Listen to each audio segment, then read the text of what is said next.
강단 뒤에가 화나죠? 아유, 감사합니다. 헌신해 주신 우리 집사님께 감사를 드립니다. 오늘 본문 말씀이 죽은 자를 살리신 예수 그리스도라는 제목입니다.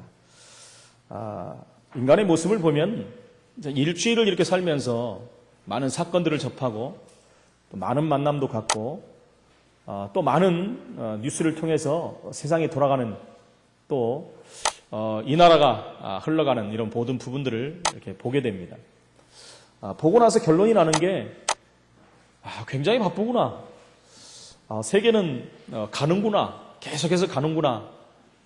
굉장히 그리고 정신이 없구나라는 생각이 들고요. 그러면서 그 생각을 해요. 저 사람들이 도대체 무엇을 위해 살며 지금 어디로 가고 있는가 라는 생각이 들더라고요. 예수님이 이 땅에 오시면은 마태복음 9장 36절에 또 그런 한탄을 하실 것 같습니다. 예수님이 온 고을을 돌아보고 와서 하신 말씀이 무리를 보시고 불쌍히 여기시니 이는 그들이 목 잡는 양과 같이 고생하며 기진함이라. 옛날 성경에는 유리하고 방황하는구나 라고 말씀했죠. 예수님이 지금 보시면은 지금의 모습들이 그럴 것 같습니다. 뭔지도 모르고 그냥 달려갑니다. 자기의 욕망에 따라서 성공을 하기 위해서, 행복이라는 것을 거머쥐기 위해서 그냥 막 갑니다. 어떻게 가는지도 모르고 그냥 열심히 살면 되는지 알고. 그러다 보니까 수많은 일들이 거기에 따라 일어나는 것을 볼 수 있습니다. 그래서 성공하는 일에, 자기가 유익되는 일에는 범죄도 서슴지 않고 하는 일들이 벌어지고 있습니다. 인간은 로마 3장 23절에 모든 사람이 죄를 범하였기 때문에 하나님의 영광에 이룰 수가 없는 것입니다. 그래서 로마서 6장 23절에 보니까 죄의 삭은 사망이다. 로마 3장 10절에 보니까 의인은 없나니 하나도 없다라고 말합니다. 인간은 죄로 인해서 재앙이 올 수밖에 없는 것입니다. 문제와 사건이 끊임없이 올 수밖에 없다라고 성경은 말하고 있습니다. 죄 가운데 빠진 인생들은 결국은 운명이라는 것에 덫에 걸리고 사주라는 팔자에 걸려서 결국 끝없이 우상숭배라는 삶을 살 수밖에 없는 것입니다. 그것이 망하는 건지도 모르고 그것이 죄악인지도 모르고 그것이 하나님과 반대인 것도 모르고 그것이 사는 길인지 알고 사람들은 쫓아가기도 합니다. 그래서 우리가 잘 아는 쇼펜하우어는 인간은 태어나지 말았어야 된다. 그러니까 쇼펜하우어가 살아본 인생을 보니까 이건 인생이 아니라는 것입니다. 안 태어나는 것이 더 낫을 뻔했다는 것입니다. 그러면서 뭐라고 했습니까? 일단 태어난 것은 어쩔 수 없지 않느냐. 그럼 빨리 죽는 것이 낫다. 이렇게까지 말했어요. 그래서 그 당시에 쇼펜하우어의 책을 읽었던 많은 젊은이들이 자살을 예찬하면서 자살하는 젊은이들이 굉장히 많았다는 것입니다. 그러나 본인은 정작 비교적 장수하다가 죽었지요. 아이러니한 사실 아닙니까? 여러분 지금도요 많은 불신자들은 하나님을 만나지 못했기 때문에 스스로 노력하고 열심히 하다가 안 되니까 결국 심적으로 마음적으로 정신적으로 고통을 당하다가 영적 문제 완전히 사로잡히니까 자기도 모르는 사이에 다른 것을 거머쥐게 된다는 것입니다. 문제가 들이닥치는데 방법이 없기 때문에 이우상 저우상 다 섬겨보죠. 안 되니까 나름대로 방법을 쓰는 겁니다. 그래서 무속인을 찾아가기도 하고요. 안 되니까 또 이제 마약 같은 것도 손을 댑니다. 중독 현상이 지금 얼마나 심한지 모릅니다. 나름대로 하나님이 있어야 할 자리에 다른 것을 집어넣는 것입니다. 하나님 자리에 다른 것을 집어넣는다는 거예요. 그래서 약하면 안 되기 때문에 가장 진한 것들을 집어넣습니다. 나름대로 어떤 사람들은 종교를 가지고, 그렇죠. 어떤 사람들은요 자기만의 주특기를 가지고 열심을 가지고 그런 것들을 통해서 위안을 받기도 합니다. 여러분 그러다가 보면 결국 중독 증상인 게 빠지죠. 중독이라는 게 빠집니다. 그래서 어떤 사람들은 도박 중독에 빠지기도 하고요. 어떤 사람들은 마약 중독에 빠지기도 하고요. 어떤 사람들은 또 술이라는 거 알코올 중독에 빠지기도 하고요. 중독성에 빠져버리면 여러분 스스로 빠져나올 수가 없습니다. 여러분. 누가 도와주기 전에는 나올 수가 없는 것입니다. 중독이라는 것은 영적 문제이기 때문에 사단에게 붙잡힌 부분이기 때문에 스스로 절대로 빠져나올 수가 없습니다. 언제 끝납니까? 그 영혼이 완전히 폐폐해지고 인생이 막을 내릴 때까지 그 중독 증상은 끊어질 수가 없다는 것입니다. 오늘 성경에 보니까 남편 없이 사는 과부의 하나밖에 없는 독자가 사망한 사건입니다. 그래서 장례식을 지금 거행하는 장례 행렬입니다. 죽은 외아들은 과부에게 있어서 인생의 사실은 모든 것 아니겠습니까? 남편도 없고. 그래서 이런 일들이 벌어지면 사람들은 그렇습니다. 하나님 계시면 이런 일이 일어나겠는가? 이렇게 반문하겠죠. 하나님 계시면 어떻게 우리 아들을 데려갈 수 있는가? 이런 생각이 들기가 쉽습니다. 왜 내게 이런 일이 일어나는가? 왜 내게만 이런 일이 일어나는가? 이렇게 말할 수도 있습니다. 왜 우리 집에만 이런 일이 일어나는가? 이런 원망이 오다가 하나님을 믿는 사람들은 하나님을 원망하고 하나님을 떠나가는 사람들도 있습니다. 부인하면서까지. 자기 환경과 일어난 일들을 통해서 하나님을 부인해버린 이런 일들이 비일비재하다는 것입니다. 여러분 그것을 왜 그랬습니까? 불신자 상태에서 빠져나오지 못했기 때문에 그래요. 진정한 복음을 알지 못했기 때문에 그럴 수밖에 없는 것입니다. 표시가 안 날 뿐이지 사실은요 다 망가지는 것입니다.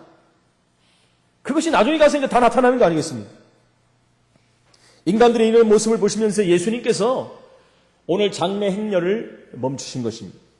누가 와서 여태까지 사건들은 자기의 질병과 어려움을 예수님께 와서 토로하지 않았습니다. 지난주에 같은 경우도 바로 누굽니까? 백부장의 하인을 그 장로들을 보내가지고 치유해달라고 요청하는 사건이었고요. 우리가 잘 아는 소경 바디메오는 멀리서 다윗의 자손 예수의 나를 불쌍히 여기소서 전부 적극적인 표현을 했습니다. 그러나 오늘은요 예수님께서 직접 찾아가신 거예요. 여러분 이건 뭘 말합니까? 창세기 3장에 묶여있는 우리 인생에게 하나님이 직접 찾아오셨다는 것입니다. 우리가 어찌할 수 없기 때문에 지금 여기 나오는 이 과부는요 인생의 최고의 절망 가운데 빠졌습니다. 방법이 없는 것입니다. 그래서 예수님이 친히 지금 이 장례 행렬을 찾아오신 것입니다. 얼마나 긴박했으면 장례 행렬을 예수님께서 멈췄겠습니까? 얼마나 긴박했으면 하나님께서 여러분 홍해를 갈르시고 요단을 갈랐겠습니까? 인간 문제가 얼마나 긴박했으면 예수님이 이렇게 하셨겠습니까? 오늘 예수 그리스도만 해결할 수 있는 이 문제, 우리는 이 문제를 다시 한번 확인해야 됩니다. 그래서 우리는요 정말 세 가지를 체험해야 될 줄로 믿습니다. 첫 번째는요 예수가 그리스도이심을 체험해야 돼요. 이 부분이 안 되면 인생은 언젠가는 문제가 옵니다. 지난주에 봤던 우리가 백부장의 하인이 치유되는 장면을 봤습니다. 손 마른 자가 치유되는 성경 구절이 나옵니다. 중풍병자가 치유되고 회복됩니다. 나병 환자가 치유되는 것을 우리는 알고 있습니다. 여러분 이 사람들이 어떻게 치유가 됐습니까? 노력을 했습니까? 열심을 냈습니까? 아니에요. 단지 예수가 그리스도임을 믿은 것입니다. 예수가 그리스도임을 믿었다는 것은 무슨 말입니까? 예수님이 인생 문제 해답이라는 거예요. 지난주에 봤던 백부장의 하인이 치유되는 사건을 한번 보십시오. 그 사건에 예수님이 그 하인을 고쳐주려고 오실 때 벗들을 보내가지고 뭐라고 합니까? 주여 수고하지 마옵소서 내 집에 들어오심을 나는 감당하지 못하게 있는. 여기서 주여라는 말이 나와요. 주여라는 말은 오실 메시아를 표현하는 말입니다. 그것은 바로 그리스도를 말하는 것입니다. 지난주 이미 말씀드렸듯이 바로 내가 만나지 않았지만 그 예수가 그리스도라는 것을 믿었다는 것입니다. 믿었으니까 지금 고칠 수 없는 자기 사랑하는 종을 살리기 위해서 장로들을 보내지 않습니까? 여러분 여기 나오는 모든 치유된 자들이 예수가 그리스도를 믿는 믿음으로 말미암아 치유되는, 여러분 치유된 정도가 아니잖아요. 그들이 구원을 받은 축복을 받은 사람이라는 것입니다. 여러분 나의 문제의 뿌리가 있습니다. 우리 저마다 각인된 것들이 있어요. 체질이 된 것들이 있습니다. 우리는 그리스도를 체험하지 않고는 절대로 이 부분에서 자유로워질 수가 없는 것입니다. 이 문제에서 자유로워지는 방법은 오직 예수 그리스도밖에 없어요. 사도행전 3장 1절로 12절에 우리가 잘 아는 성전 미문의 안진뱅이 사건이 나옵니다. 그리스도를 체험하지 않는 한 이 안진뱅이의 문제는 영원히 해결이 될 수가 없는 것이죠. 그 사도행전 3장에 나면서 안진뱅이 된 자는 성전 미문에서 구걸하는 자였습니다. 이 사람에게는 여러분 물론 돈도 필요하고 그를 거기까지 데려다 주는 그런 헌신도 필요하고, 그렇죠.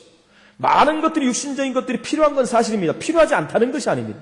그러나 정작 이 사람에게 가장 필요한 것은 바로 사도행전 3장 6절로 10절에 나오는 사건입니다. 내게 있는 것으로 내게 주노니 나사렛 예수 이름으로 걸어라. 그것이 이 사람에게 필요한 것입니다. 베드로가 이 사람을 볼 때요, 육신의 것을 본 것이 아니라 창세기 3장의 흑암에 묶인 그 영혼의 내면을 본 것입니다. 근데 대부분의 사람들은 뭘 봅니까? 육신의 것을 보는 것이죠.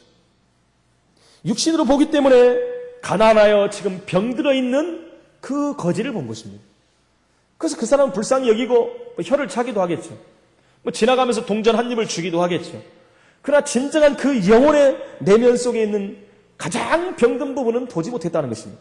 그것을 바로 오늘 베드로가 본 것입니다. 그래서 그에 필요한 것이 예수라는 걸 알았기 때문에 나사렛 예수 그리스도 이름으로 걸으라고 담대히 선포한 것입니다.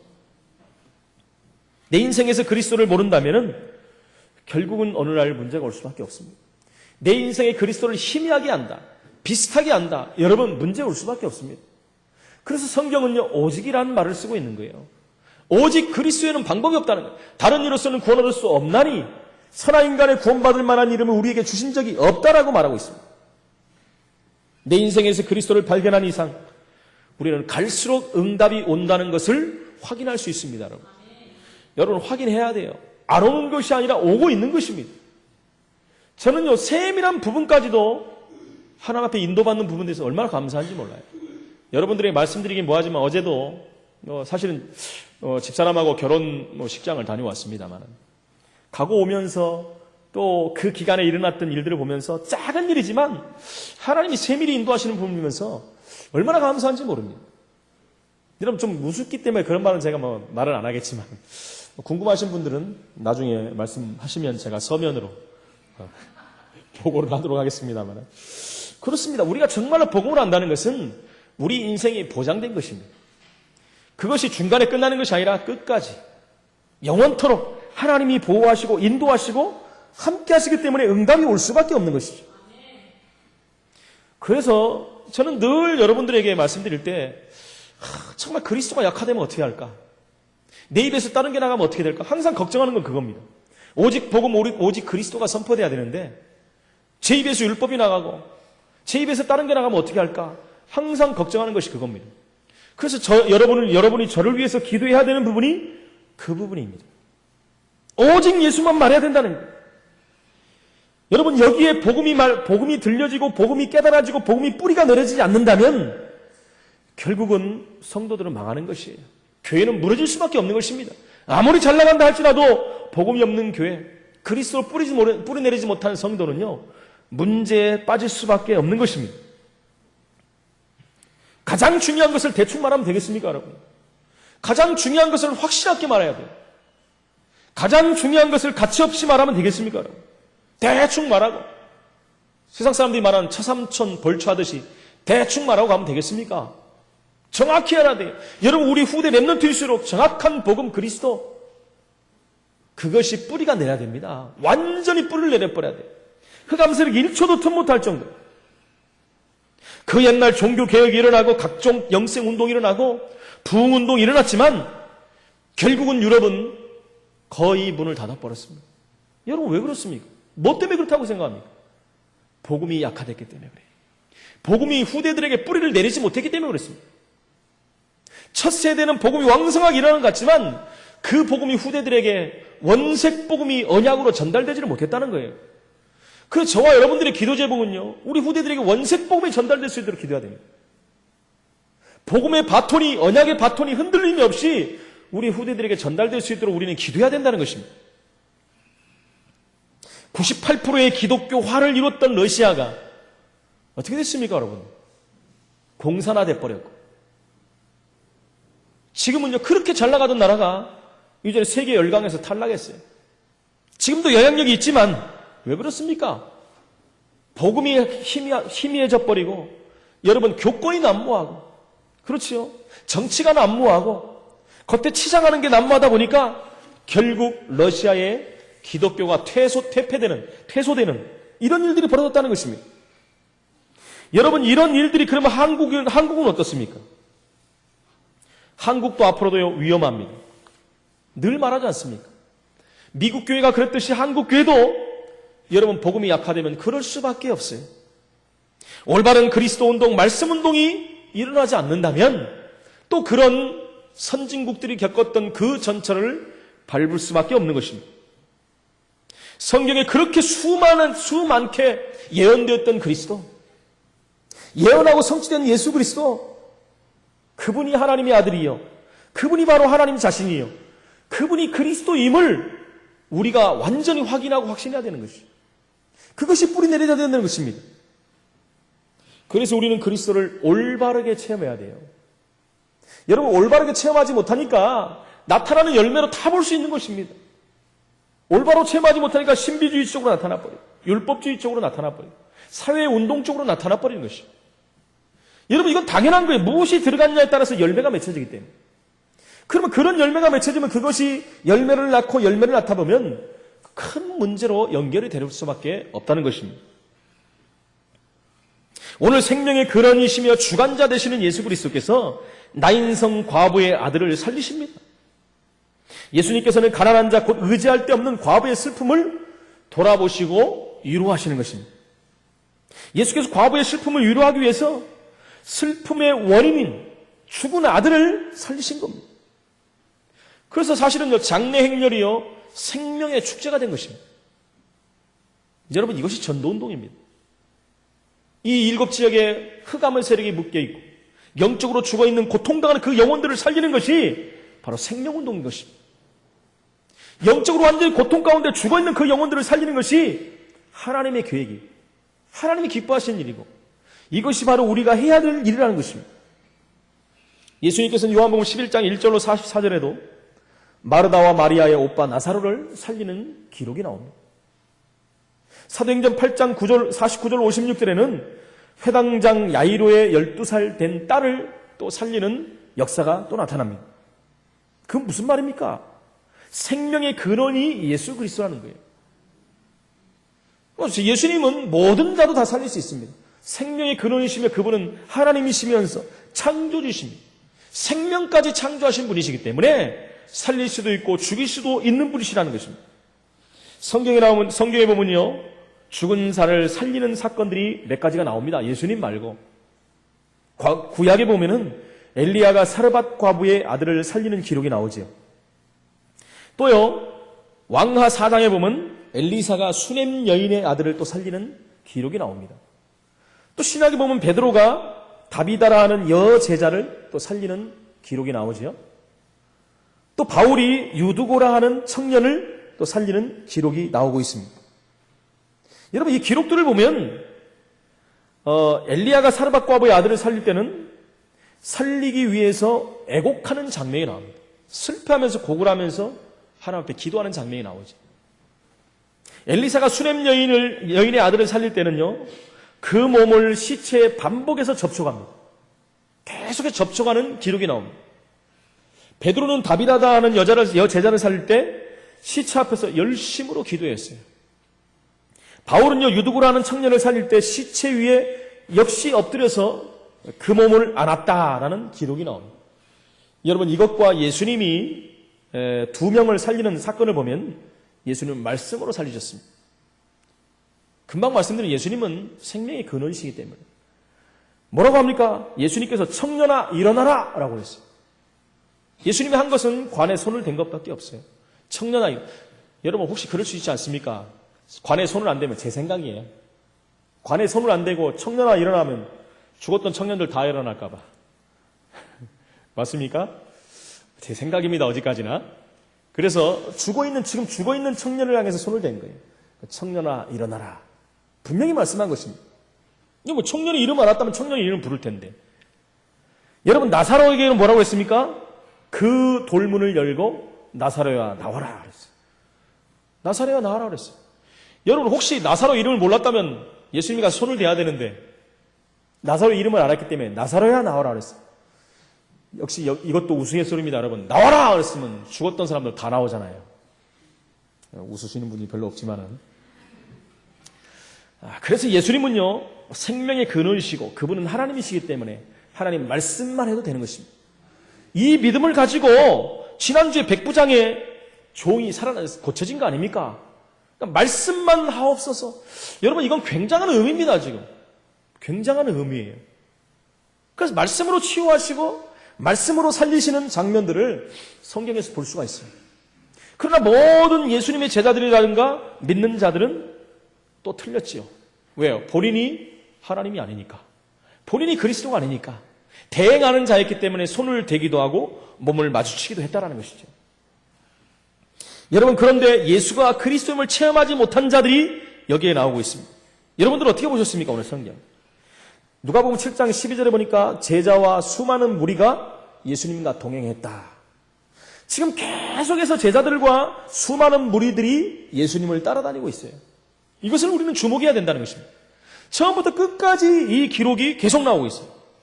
지난주에 백부장의 종을 고치는 장면을 보면서 사람들이 더 많이 늘어났을 거예요. 그 소문이 다 갔을 거 아니에요. 여러분, 다른 것도 아니고 로마 군대에 백부장의 그 불치병을 가졌던 백부장의 종이 치유가 됐는데요. 그 소문이 얼마나 퍼졌겠습니까? 또 많은 사람들이 합세해서 예수님을 따랐지요. 그러나 안타깝게도 여러분, 그들은 그리스도를 정확히 알지 못했어요. 누가복음 7장 16절에 보니까 어떤 내용이 나옵니까? 모든 사람이 두려워하며 하나님께 영광을 돌려 이르되 큰 선지자가 우리 가운데 일어났다 그랬어요. 여러분, 여기서 우리의 메시아가 왔다라고 고백한 사람이 없어요. 그리스도가 오셨다라고 고백한 사람이 없습니다. 큰 선지자가 났다라고 말합니다. 여러분, 이게 무슨 말입니까? 죽은 사람이 살아나는 엄청난 일을 보고 두려움에 휩싸여가지고 이스라엘의 큰 선지자가 났다라고 말합니다. 이것은요, 예수님을 엘리야나 엘리사와 같은 큰 선지자로 여긴 것입니다. 예수님은 그런 큰 선지자로 오신 게 아니잖아요. 말라기 선지자 이후로 400년 동안 선지자가 나오지 않았어요, 이스라엘은요. 그 이스라엘 사람들은요, 하나님께서 우리 민족을 버렸다라고 생각했어요. 여러분, 한 10년만, 1년만, 아니 한 달만 우리가 응답을 못 받아도 헷갈릴 텐데 100년 동안 아무런 증거가 없었어요. 400년 동안 선지자 한 명도 나타난 적이 없었습니다. 그래서 이스라엘 백성들은 자괴감에 빠졌어요. 하나님이 우리를 버리셨구나, 버림받은 민족으로 생각하고 있었습니다. 그런데 어느 날 예수님께서 나타나셔가지고 수많은 기적과 이사가 표적을 보이시고 말씀을 주시는 거예요. 그들이 굉장히 기뻐한 겁니다. 그래서 그들은 뭡니까? 유대인 왕으로 오셨다 그랬거든요. 유대인으로 왕으로 오셨다, 큰 선지자로 오셨다. 여러분, 그리스도를 모르고 있는 것입니다. 예수님께서 베푸시는 이적을 통해서 다시 한번 하나님께서 그들에게 관심을 갖기 시작했다라고 생각했어요. 확신을 갖고, 그래서 오늘 보니까 하나님께 영광을 돌렸다, 지금 이렇게 표현을 하고 있는 것입니다. 로마의 압제로부터 자신들을 구원해 줄 메시아를 얼마나 고대하는지를 보여주고 있는 것입니다. 그들은 예수님께서 오랫동안 약속되었던 그 메시아라는 것을 알지 못했다는 거예요. 알지 못했어요. 그렇기 때문에 그들은 예수를 단지 큰 선지자로 불렀고, 그런 식으로 예수에 대한 소문이 온 유대와 사마리아와 땅끝으로 퍼져간 것입니다. 여러분, 정확하게 예수가 그리스도인 사실이 예루살렘, 온 유대, 사마리아 땅끝으로 퍼져야 되는데 단지 큰 선지자라는 사실만 퍼지기 시작한 것입니다. 이 사실은 우리가 잘 알듯이 가이사라 빌립보 지방에 이르렀을 때 요한복음 마태복음 16장에 보니까 사람들이 인자를 누구라고 하느냐는 예수님의 질문에 더러는 세례 요한, 더러는 엘리야, 어떠는 예레미야나 선지자 중에 하나라 하나이다, 이렇게 고백하는 제자들이 나온 거예요. 이렇게 고백하는 사람들이 나온 거예요. 여러분, 현대인들 가운데서도 예수님을 그리스도로 알지 못하니까 뭐라고 합니까? 세계 4대 성인 중에 한 분이다, 이렇게 있지 않습니까? 이스라엘의 독립투사다, 이렇게 말해요. 예수 믿는다고 하는 사람들도 뭐라고 합니까? 예수님을 똑같이 믿는 거예요. 세례 요한, 엘리야, 예레미야, 선지자 중에 하나 정도로 예수님을 믿고 있는 것입니다. 그러니까 그 삶 가운데 예수님이 관여할 방법이 없는 거예요. 예수님이 주인으로 응답받을 수가 없는 겁니다. 그래서 우리는요, 우리 인생에 정말 예수가 그리스도라는 체험이 실제적으로 있어야 된다는 거예요. 이렇게 되면 두 번째, 우리는 구원의 비밀을 체험할 수가 있는 것입니다. 인생은요, 영적 상태에서 절대로 빠져나올 수가 없습니다. 거기 따라오는 육신과 정신 문제에서 자유로울 수가 없어요. 그렇기 때문에 내세 문제까지 연결되는 이 땅과 영생까지 고통당하는 인생을 살 수밖에 없는 것입니다. 그래서 우리는 늘 성경 구절을 확인해야 돼요. 무슨 성경 구절입니까? 창세기 3장 15절에 여자의 후손이 뱀의 머리를 상하게 할 것이다. 여자의 후손으로 오신 예수 그리스도, 왜 여자의 후손으로 오셔야 되느냐? 정확히 알아야 됩니다, 여러분. 출애굽기 3장 18절에 희생 제사 드려야 될 이유, 가나안 땅에 가야 될 이유, 유월절 어린 양 피의 의미 정확히 알아야 돼요, 여러분. 이사야 7장 14절에 처녀가 잉타의 아들을 낳을 것이니 그 이름을 임마누엘이라 하리라. 정확히 알아야 됩니다. 마태복음 16장 16절에 주는 그리스도시여 살아계신 하나님의 아들이십니다. 이 비밀을 모르면 결국 무너지는 날이 올 수밖에 없는 것이죠. 이 세상과 선진국과 과학과 지식인들과 그 모든 것들이 해결하지 못합니다. 그래서 앞으로는 더 큰 문제와 절망과 어려움이 온다고 제가 말하는 게 아니라 성경은 말하고 있습니다. 여러분, 앞으로 나타날 세계를 우리는 성경을 통해서 봐야 됩니다. 마태복음 24장 1절로 46절에 보니까 세상이 당할 절망과 문제에 대해서 말씀하고 있습니다. 적그리스도가 나타나서 세상을 미혹할 것이다. 분명히 말하고 있습니다. 적그리스도가 나타난다고 했습니다. 여러분, 지금 나타나서 자기가 그리스도라고 말하는 그런 사람들은 적그리스도 아닙니다, 여러분. 그냥 이단이죠. 좀 심하게 말하면 정신 나간 사람들이죠.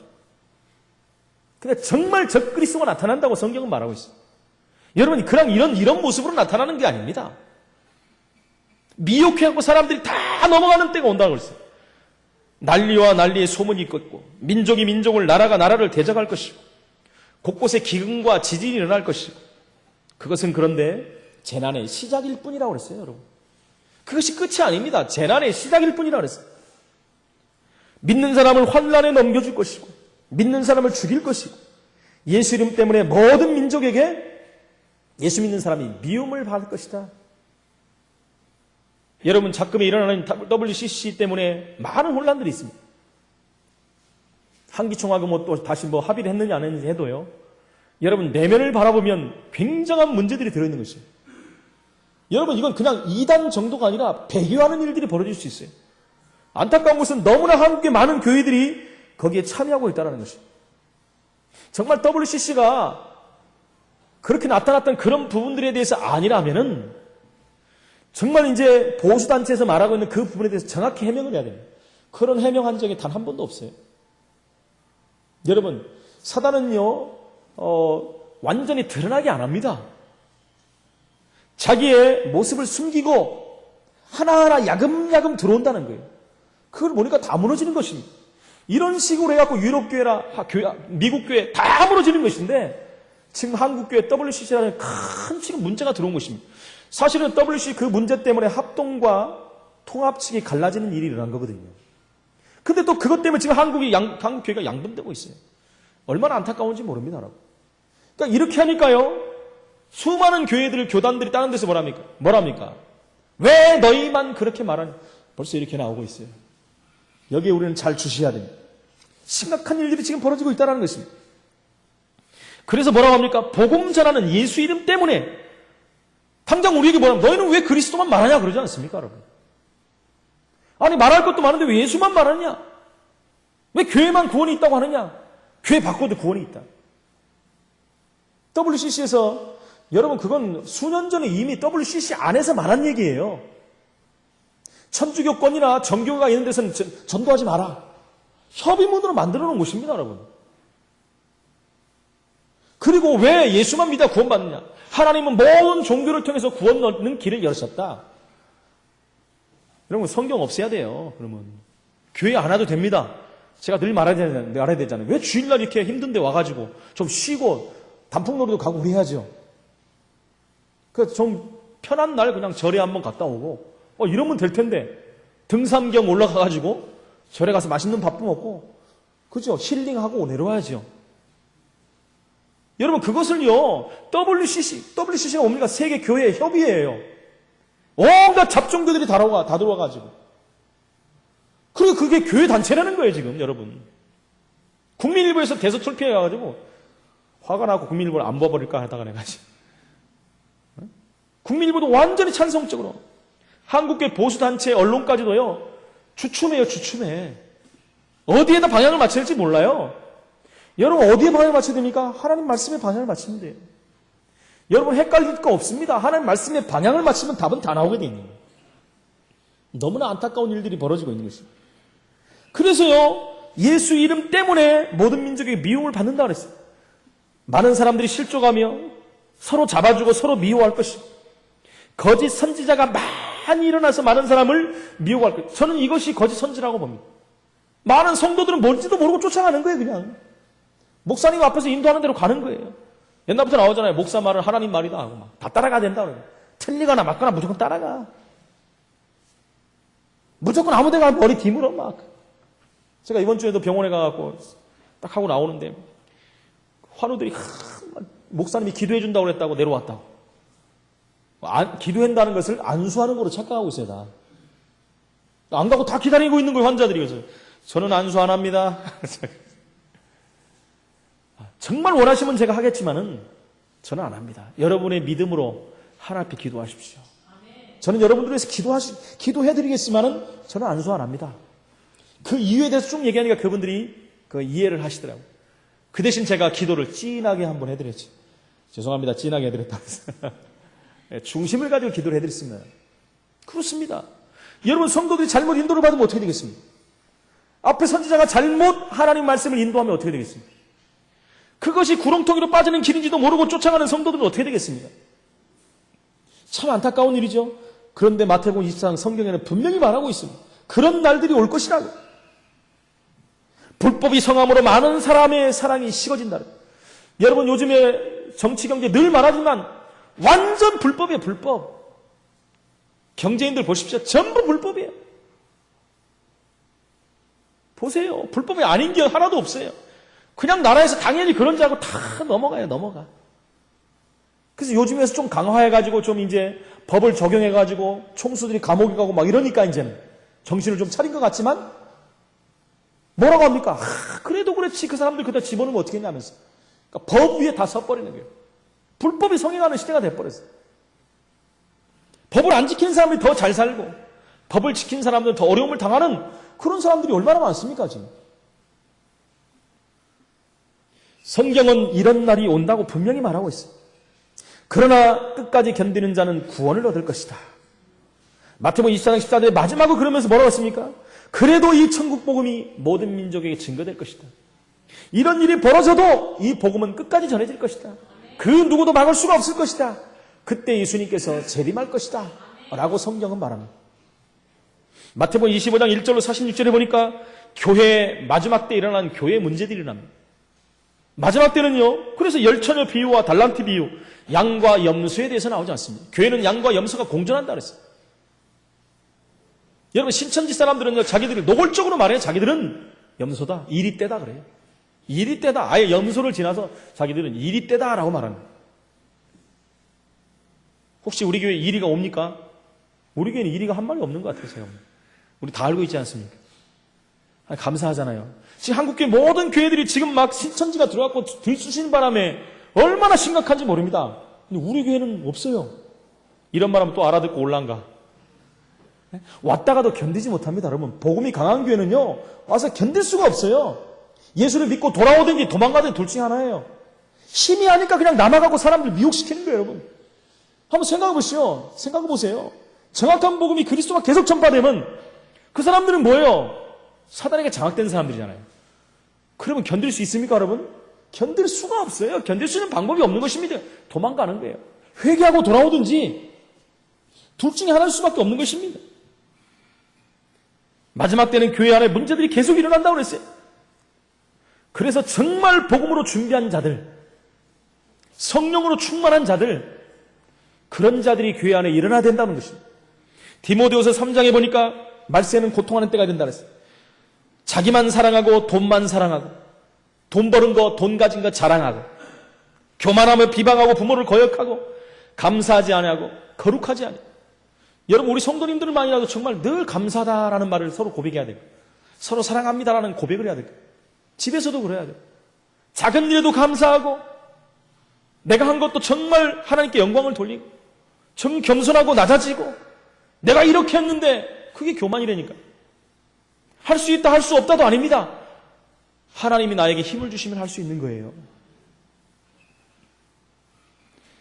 정이 없고 거룩하지 않고 원통함을 풀지 않고 남을 모함하는 일에 또 절제하지 않고 사나우며 선한 것을 좋아하지 않고 배신하며 조급하며 자만하고 쾌락을 사랑하고 경건의 모양은 있는데 거기서 나타난 능력은 인정하지 않는다 그랬어요.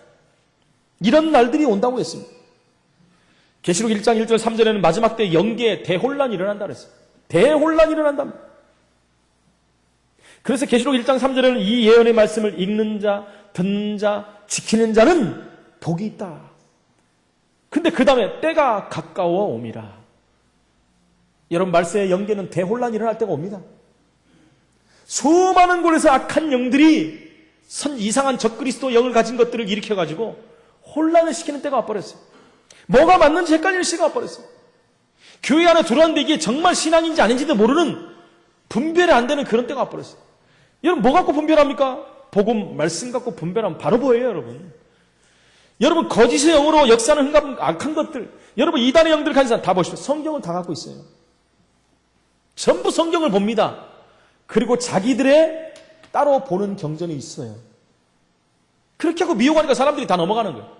여러분 안상홍 증인교라든가 신천지라든가 이런 사람들 가면 처음부터 막 자기들 교를 집어넣는 거 아니에요. 그 전에 제가 파주에서 사역할 때 어떤 일을 만났냐면 세가족으로 오신 지가 그렇게 오래된 분이 아니에요. 또 집안에서 일어나는 갈등 때문에 너무 힘들어갖고 이제 먼 교회까지 못 오고 잠깐 좀 쉬겠다고 그랬는데 보니까 교회를 나가고 있네요. 다른 교회를. 제가 신방을 가가지고 예배를 하는 중에 그런 말씀을 하는 거예요. 목사님 걱정하지 마십시오. 제가 지역에 있는 교회를 나가고 있습니다. 목사 입장에서 걱정되잖아요. 이상한 교회들이 하도 많아가지고. 그래서 성경 공부를 또 뭘 하고 계십니까? 그랬더니 은혜가 된다는 거예요. 교재를 한번 갖고 와보십시오. 교재가 없대요. 한번 그 기록한 거라도 있을 거 아닙니까? 그걸 있다는 거예요. 한번 가져와 보십시오. 제가 처음부터 끝까지 다 봤어요. 쫙 보는데 처음에 보니까 저도 은혜가 돼요. 복음이 막 나오더라고요. 우리하고 비슷한 복음들이 나와요. 뒤로 갈수록 희미해지기 시작합니다. 본체가 나타나는 거죠. 실체가. 뭐가 나오는지 압니까? 그러면서 말씀이 임봉됐던 것이 열리기 시작하고 점점 이상해지는 거예요. 그러면서 딱 임봉 말 듣자마자 이거 신천지. 그래서 거기서부터요 확 넘어가고 맨 끝에 쪽을 봤더니 완전히 신천지 본색이 다 드러나는 거예요. 처음부터 이거 들으면서 이게요 인식이 되고 뿌리가 내리니 각이 되니까 사람들이 깨닫지 못하는 거예요. 서서히 미혹이 돼버리는 거예요. 여러분 안상홍 증기도 그렇게 합니다. 처음부터 안상홍 이름으로 기도합니다 이렇게 안 해요. 그들요 보면요 안상홍 이름으로 기도합니다 하거든요. 처음부터 안 합니다. 처음에는 예수 이름으로 기도합니다. 이렇게 성경 공부하면서 그래요. 그러면서 서서히 하나씩 둘씩 미끼를 던져가지고요 그 영혼을 잠식해 나가는 거예요. 우리가 보면 이해가 안 가잖아요. 말도 안 되는 교리를 말하는데 사람들이 얼마나 많이 갑니까? 제가 이번에도 금요일날 말씀드렸잖아요. 어디 사거리를 갔는데 막 쫙 빼입고 신천지들이 전략을 바꿨어요. 완전히 난리가 났어요. 그러면 사람들을 미혹하는 거예요. 얼마나 화가 나는지요. 사람들이 처음부터 그렇게 서서히 집어넣고 미혹을 당하니까 깨닫지를 못하는 거예요. 그러면서 왜 우리를 핍박하냐? 이렇게 나와버려요. 심각한 시대를 살고 있는 것입니다. 우리가 깨어 있어야 되는 시대가 온 것입니다. 여기에 우리가 살아남으려면 흑암과 멸망이 뭔지를 알아야 되고 여기서 우리가 살아남으면 예수가 그리스도임을 정확히 알아야 된다. 그래서 이 부분이 세 번째로 나의 삶에서까지 여러분 체험이 돼야 돼요. 나의 삶에서 나의 기능을 통해서 학업을 통해서 내가 있는 직장과 내가 하는 산업을 통해서 이 부분이 체험이 돼야 된다는 것입니다. 어떻게 해서 이 부분이 돼야 되겠습니까? 지난주의 말씀 반석 위에 세운 집처럼 반석 위에 우리 기능과 학업과 직장과 산업과 우리 가정이 세워져야 돼요. 흔들림이 없는 그것이 뭡니까? 예수 그리스도. 내 반석 위에 내 교회를 세우리라. 대표적 축복받을 이유 있는 자에게 주신 축복입니다. 죽은 자도 살리신 그리스도께서 구원의 문을 여셨다면 이 속에서 내 삶과 내 직업, 산업 여러분 잘못됐다면 새로 시작해야 돼요. 제가 늘 말씀드렸잖아요. 잘못돼 갖고 계속 가는 것보다 돌아와서 새로 가는 게 훨씬 빠르다고요. 잘못된 길로 가면요, 절대로 올바른 길이 나올 수가 없어요. 좀 늦더라도 다시 와서 가는 것이, 정확한 길로 가는 것이 맞는 것이죠. 사람들은요, 알면서도 안 돌아와요. 여기까지 온 것이 얼마인데. 그렇죠. 언제 돌아가느냐? 이렇게 말합니다. 여러분, 그러나 다시 시작하는 것이 훨씬 빠릅니다. 시작하지만 성령께서 함께 하시기 때문에 더 빨라질 수도 있죠. 이런 일들이 온다는 것입니다. 우리 삶 가운데 이 비밀들이 반드시 나타날 줄로 믿습니다. 그래서 이 부분을 하기 위해서는 우리는 세 가지에 집중해야 해요. 메시지에 집중해야 됩니다, 여러분. 하나님 말씀이 집중돼야 돼요. 예배할 때도 말씀이 집중돼야 되고, 기도할 때도 말씀 붙잡고 집중해야 되고, 내게 주신 말씀을 붙잡고 집중하는 시간이 있어야 돼요, 여러분. 정시기도 때. 그렇죠. 정말 내가 기도가 정시기도가 안 된다. 하루에 한 번이라도 정말 시간을 내서 하나님 앞에 집중하는 시간이 있어야 됩니다. 하루 24시간 중에 내가 단 5분, 10분을 하나님에 집중할 수 없다면 내 영혼은 지금 문제가 온 것입니다, 여러분. 내가 하나님을 믿는 하나님이 자는데 전능하신 하나님 앞에 내가 5분을 쓸 수 없다. 여러분, 내 신앙을 다시 한번 점검해야 됩니다. 하나님 이런 엄청난 축복을 가지고 우리에게 응답하시는데 내가 5분, 10분을 집중하지 못한다. 다시 새롭게 시작해야 됩니다. 그러면서 우리는 세 가지를 누려야 됩니다. 뭘 누려야 됩니까? 그리스도의 비밀을 누려야 돼요. 사도행전의 1장 1절에. 예수가 그리스도라는 비밀을 날마다 우리 삶 가운데 적용하고 누려야 됩니다. 사도행 1장 3절 하나님 나라의 비밀이 누리지 않아요. 내가 있는 모든 현장에 하나님 나라가 임해야 돼요. 구원받은 하나님 자녀가 하는 모든 현장에 하나님 나라가 임해야 돼요. 그 증거로 흑암이 꺾여야 됩니다. 그 증거로 고통당하는 영혼이 살아나 버려야 돼요. 예수 믿는 자가 가는 곳에는요, 살아나는 일이 일어나야 돼요. 우리 정소영 집사님이 이렇게 이번에 일하러 어디를 가셨대요. 근데 어떤 분이 딱 보더니 얼굴이 이렇게 편안하냐고. 얼굴이 이렇게 환하냐고. 너무 편안해 보인다. 뭐 그런 얘기를 했다고 그래요. 여러분, 당연한 거 아닙니까? 그게 또 이제 우리 2부 때 또 우리 성도님이 한 분 오지 않습니까?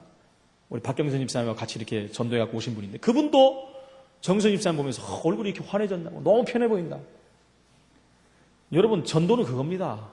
가서 그리스도 안 해도 돼요.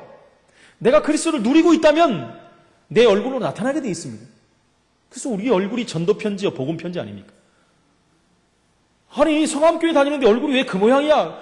그러면 끝나는 거예요, 여러분. 얼굴이 왜 이렇게 환해? 어디 교회 다녀? 성함교회. 성함교회가 어딨지? 조선냉장 뒤에. 양문교회 가기 전에. 여러분, 사람들이 물어봐요. 성함교회가 어디 있어요? 그러면 조선냉장 뒤에 있습니다. 거기 있어요? 그 뒤에 가면 양문교회인데, 양문교회는 아는데, 이런 말하면 제가 속이 좀 상하더라고요. 양문교회는 아는데 거기 있었어요? 성함교회가? 네, 바뀔 날이 올 것입니다. 할렐루야. 그 교회가 작아진다는 얘기가 아닙니다, 여러분. 하나님이 우리 교회에 축복하실 거예요. 단 복음이 있다니. 단서가 붙어야 됩니다. 이런 날이 올 줄로 믿습니다.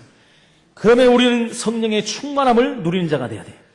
성령 충만, 이게 모든 신앙생활의 시작과 진행과 결론입니다. 성령 충만. 하나님 모든 말씀이 성취되는 성령 충만. 우리 기도 제목의 모든 압축판 성령 충만. 모든 응답의 증거 성령 충만. 여러분, 이 부분 돼야 돼요. 성령 충만 받으면 권능 받고 그 다음에 거기에 대한 증인이 되리라 분명히 말씀했습니다. 그 다음에 우리는요, 체질이 변해야 됩니다.